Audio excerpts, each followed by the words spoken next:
All right, good morning, everybody. Thank you for attending here today. I'm Senate Leader Stephen Harding. I'm here with my good Deputy Leader and ranking member of the Government Oversight Committee, Senator Sampson, who joins me this morning.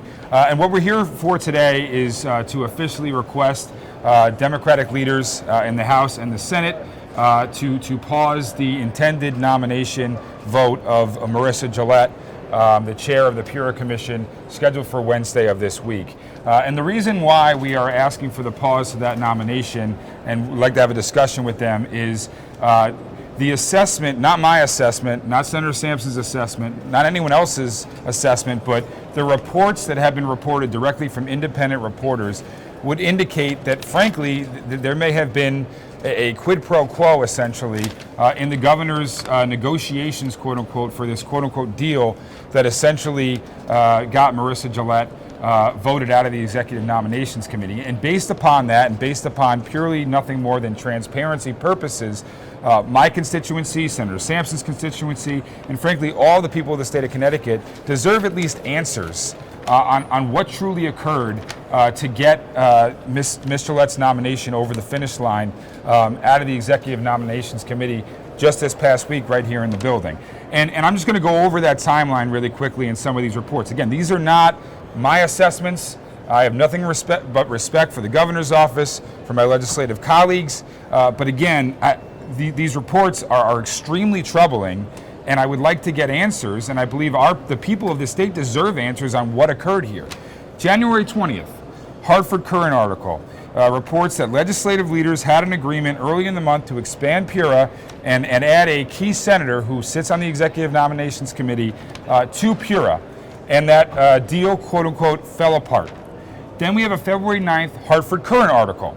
That article reports that this particular senator, quote, had enough votes on the Executive Nominations Committee to block Ms. Gillette's nomination, and, quote, if the opposition holds, the governor could face a decision on whether to drop opposition to this particular senator or lose the chairwoman.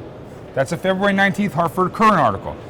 Then we have a February 18th Hartford Courant article that reports that the governor has been personally involved in the nomination, and then he met Tuesday personally with this particular senator.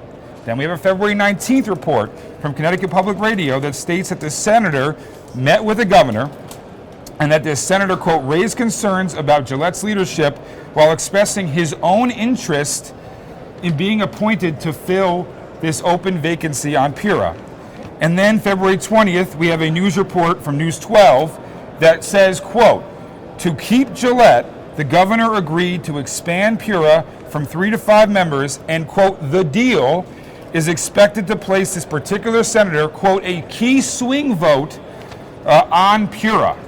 And then here's the last one, and this is the one that I find, frankly, most troubling and we need answers on for transparency purposes in the very least. February 21st, Inside Investigative Report, quote, the moment of doubt led the governor and legislative leaders to negotiate a deal that was finished last night, which would guarantee Gillette's reconfirmation by the committee in return for the nomination of this particular senator to be a PURA commissioner. So I don't know how else to read that. I don't know how else to understand or assess that. And the people of the state of Connecticut simply deserve an answer. That is all.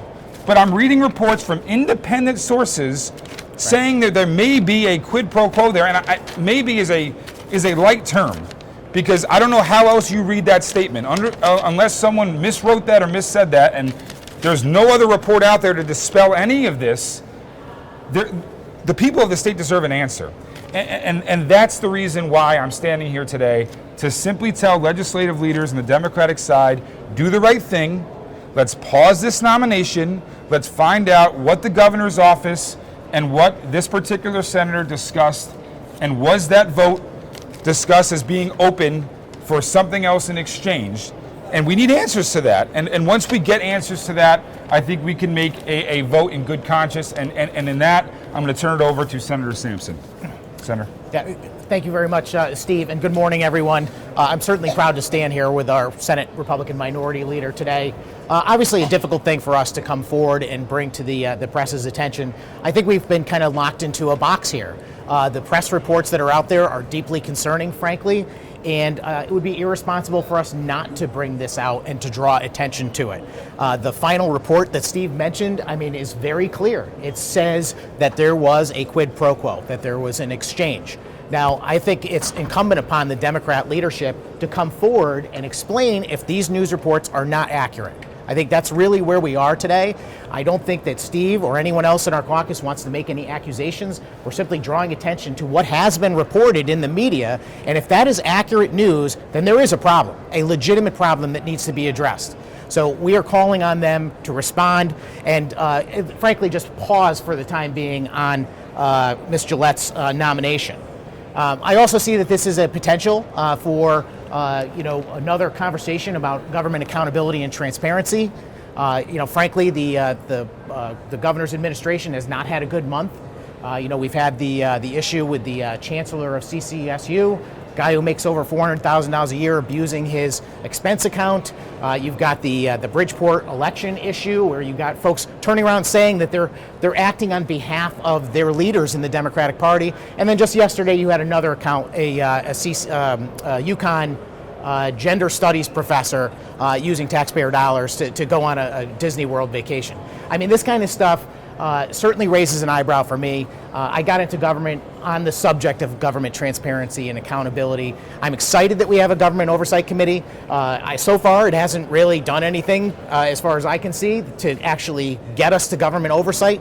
But that's one of the reasons I'm standing here also, is to remind my colleagues, particularly on the other side of the aisle, that we have an opportunity. We have an opportunity to show the people of Connecticut we can have a cleaner, more transparent government. We've already set up the committee to do so. Let's give it some powers to actually do things to actually help the people of Connecticut. I don't know if there's anything else I can add. Steve really went through this with a fine-tooth comb, and I guess we'll turn it over for questions. Yeah, and thank you, Rob. So I'll leave it open to questions, but again, while we're standing here today, is we just simply believe in transparency in government. We're simply just asking legislative leaders to pause the nomination so we can have a further discussion on this. We deserve answers. The people of the state of Connecticut deserve answers.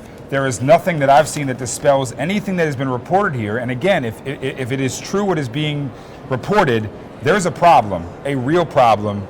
And that's the reason why we're asking for the pause in this nomination. So with that, I'll open it to questions.